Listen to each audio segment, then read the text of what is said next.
Today we're going to be discussing some thoracic mobility exercises, and this first one is called the Jerzy T4 Extension Mobe. The goal of this exercise is to create thoracic extension by actively mobilizing your cervical and thoracic spine. So let's get into it. We're going to lay flat on our stomach, and I want you to pretend like you're a puppet.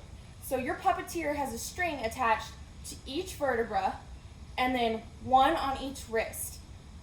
So whenever we move, the goal is for him to lift one segment at a time and then our wrist. So we're going to count it out. I'll just demonstrate it here for you first. Starting at C0, lift C0, 1, 2, 3, 4, 5, 6, 7, T1, 2, 3, 4, wrist. And then hold here for 5 to 6 seconds.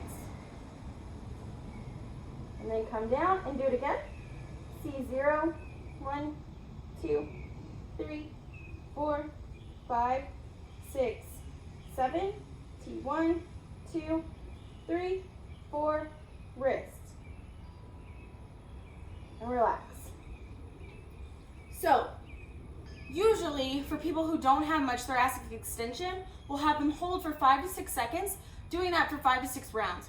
But it's based on a minimal effective dose. So if they're getting better with it and you notice that it's working, you can continue those sets and reps, maybe knock it down a little bit, or maybe if it's not working, you have them stay in those same sets and reps and maybe just do it a couple times a day, just whatever feels good to them.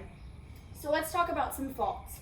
When I'm down in this position, I want to make sure that when I lift my hands off, it's only the wrists. Remember, the strings are only attached to your wrists, so this would be improper. It's not a Superman, it's just a wrist lift. Another thing is, notice how my chin stayed tucked the whole time. It's a retraction, not an extension. So we want to see this, not this. And then translating down to the lower body, we want to watch our hips and our lumbar spine. We want to make sure we're not extending like this through the lumbar spine, and also we're not hip hinging or flexing through the hips. So again, lock your toes down, lock your hips straight, lumbar spine neutral, and extend only up through T4.